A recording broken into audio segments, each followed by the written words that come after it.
एक बार एक शिकारी शिकार करने के लिए जंगल में पहुंचा। उसने अपने तीर पर बहुत ही खतरनाक जहर लगाया और शिकार को निशाना बना करके उसने तीर को छोड़ा, लेकिन उसका निशाना चूक गया। तीर एक पेड़ पर जाकर लगा।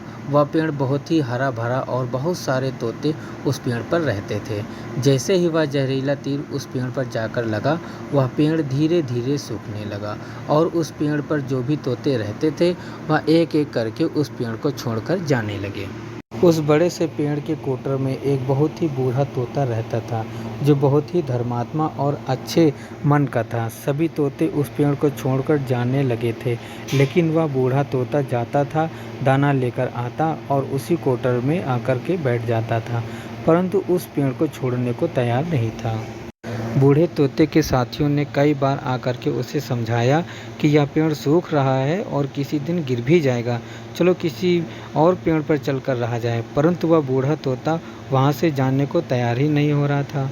जब यह बात इंद्र जी तक पहुँची, उन्हें बताया गया कि एक तोता जिस पेड़ पर रहता है, उस पेड़ पर एक जहरीला तीर लगने के कारण सूखने, गिरने और ख़त्म होने की कगार पर आ पहुँचा है और एक बूढ़ा तोता अभी भी वहीं पर रह रहा है।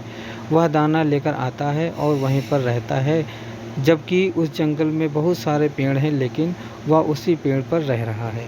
देवराज इंद्र प्रकट हुए और उस बूढ़े तोते से कहने लगे कि आप बहुत धर्मात्मा हैं, बहुत ही अच्छे मन के हैं, लेकिन आप इस पेड़ को छोड़कर किसी दूसरे पेड़ पर चले जाइए, क्योंकि यह पेड़ कुछ ही दिनों में गिर जाएगा, परंतु आप यहाँ से चले जाएं। तोता बोला, माफ़ कीजिएगा, इस पेड़ ने मुझे जीवन दिया है, शिकारियों से मेरी रक्षा की है, हर मौसम में मेरे साथ रहा है, यह कोटर मेरा घर है, यहाँ मैं पला बढ़ा हूँ, इस पेड़ को मैं छोड़कर कैसे जा सकता हूँ? इस पर संकट आया है तो क्या मैं इसे छोड़कर चला जाऊँ? मैं ऐसा कभी नहीं कर सकता। देवराज इंद्र तोते की इस बात से बहुत ही प्रसन्न हुए।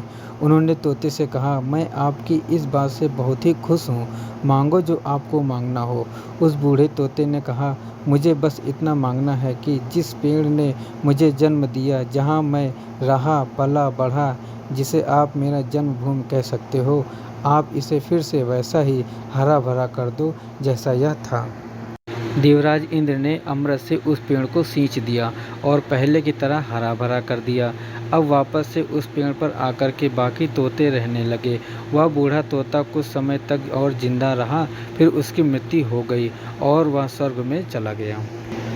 यह कहानी हमें ये सिखाती है कि जब भी किसी इंसान का बुरा दौर आता है तो वह टूट जाता है, उसे किसी सहारे की ज़रूरत होती है, किसी की आवश्यकता होती है।